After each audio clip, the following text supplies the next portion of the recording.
Hey everyone, this is the third and final video I'm going to do about this topic, but I thought it was worth giving you guys an update. Uh, as I've said in the previous two videos, I have been dealing with acid reflux issues pretty much for like 13 plus years, um, possibly, yeah, more than 13. Yeah, so it's been absolutely awful. Like, the stomach would be really bloated.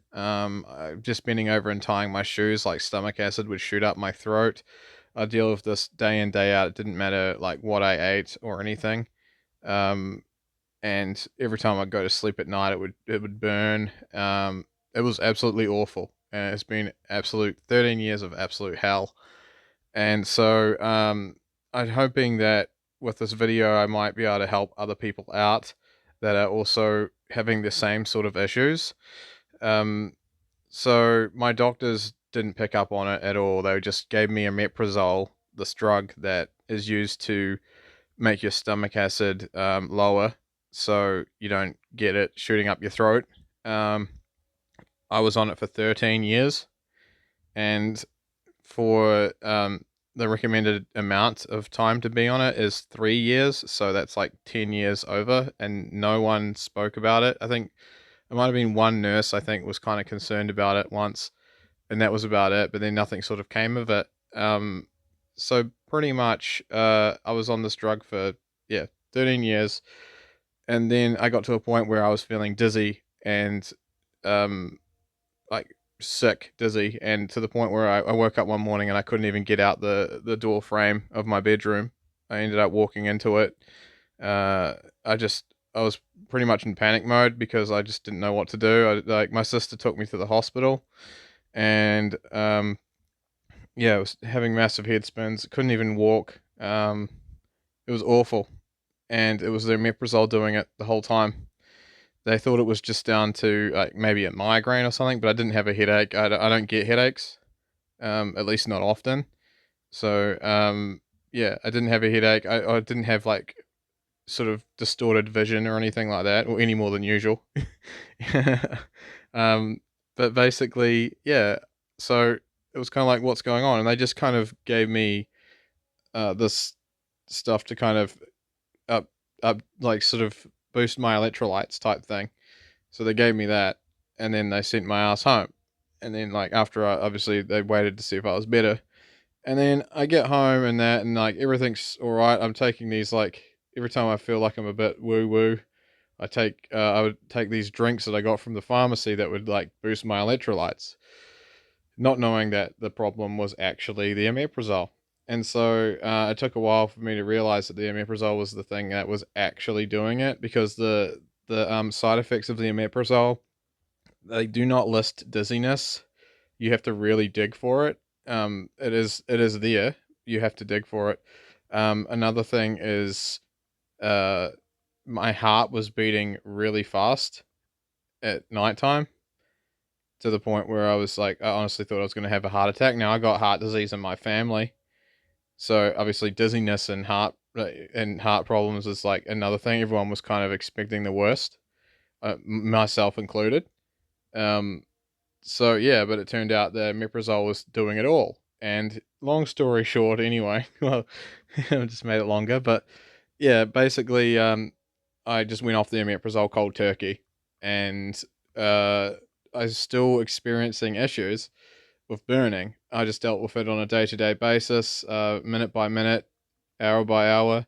I would take my Lanta, which is like these pills you like kind of crush up between your teeth, and you swallow it, and they're just like Tums sort of thing. You can there's like quickies, which is kind of like Tums if you live in the States. Um, yeah, so I'd take stuff like that, just antacids really. I'd survive off antacids. I'd be drinking like gallons and gallons of Gaviscon. I've drank God knows how many bottles of that shit throughout my entire life. Um, but the 13 years anyway. I just chucked it back. I almost needed a vending machine of Gaviscon in my room, because I was just, yeah, I was chugging it back, this antacid, day in day out. And so I went on this, like I was sort of pondering like in recent weeks, sort of what could I do. because I've been putting up with this for so long, and I'm at a wit's end, and I really didn't know what to do, and I was still getting burning, and so I was like, maybe I'm gluten intolerant. I just thought, I just threw it out there. I was like, maybe I'm gluten intolerant. I don't know. I'll try and go on a gluten free diet and see how I feel. And honestly, yeah, I'm the last person that is. I would always be like, oh, gluten free, yeah, like who would eat that shit? But it's like I get there is actually a problem now. Probably I kind of knew there was back then, but I know firsthand. It's basically karma, like kicking me in the ass, and it serves me right. I was never like doubtful about people that were gluten intolerant. I just sort of was kind of laughing at people that were like, I want a gluten free diet," as in like they don't need to be on it, they just choose to be. But I can get why people choose to be now because I actually can't tolerate gluten. Um, so yeah, you're looking at zero tolerance for the Sega Mega Drive because I have zero tolerance to gluten. Thought that was kind of a good one. So yeah, basically it is it is awful. I have to make a lot of adjustments because I used to chug back fucking burgers and pizza and just anything that was quick to grab has gluten in it, and you don't realize that just how much stuff you eat does have gluten in it, and you feel like absolute crap. But I mean, I'm probably going to get into a little bit too much detail here because I don't want to sort of sell you guys short of information that I've found. So bear with me. Uh, I have no shame when it comes to helping other people out. So basically, when it comes to like bowel movements and stuff like that, like they reckoned I might have had IBS, and it was like, but it wasn't like to the point where it was like, it was coming out uncontrollably or anything like that. It was to the opposite, actually. It was like I couldn't go, didn't feel like going. It was my innards were that bloated and swollen up that I couldn't even pass a stool, right? I know it's fucking gross. Sorry if you're eating, but yeah. So basically, this is kind of where I wanted to try and help people out that might be going through this sort of thing. Maybe you don't have everything that I'm going through, but maybe you have some of it, and hopefully, maybe switching your diet to this might help. Um, so yeah, because I had nowhere to go and no one to ask about any of this stuff, so it's been like a 13-year discovery, and yeah, so after switching to the gluten free diet, no problems whatsoever now. Um, so yeah, it was all down to that, and I'm feeling a lot better. My stomach feels a lot lighter. I actually feel like going out and I mean I was going out and exercising anyway, regardless of feeling like absolute shit. Like every time I'd eat, I'd get this burning, or even when I didn't, it was just sort of like I'd wake up with it, and I was getting broken sleep. I was an absolute mess, man. Like I had no idea what was causing this problem. It was just like I can't even express it. I can't even do it justice. It was awful, and I wouldn't wish it on my worst enemy. And I mean that because it's fucking awful. Like going through all that pain and suffering. It was just yeah. So hopefully I can help you guys out. So the bowel movements thing was a problem, and then it was the fast heart rate. It turned out that the constipation thing's actually to do with a side effect as well on omeprazole's end. So there's that, and then on top of like being gluten intolerant as well, it's like just creating a world of problems, and it's just yeah, it's absolutely awful, and none of the doctors picked up on it, and I said in the previous video, I actually went to a stomach specialist. I paid 300 New Zealand dollars to go private and go to a stomach specialist just to sit in a room with him. And that's all he did. He sat in the room and he just said, well, here's the medical procedures we can do.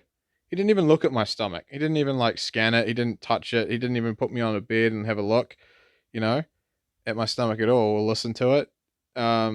So yeah, he's just basically like, well, these are the medical procedures we can do. We can take your intestine and wrap it around your esophagus, and that would choke it so there's not much acid shooting up your throat or something like that. But the bad side of that is that if you need to reject food, like you get poisoned or whatever, and you're allergic to something and you need to vomit, you can't vomit.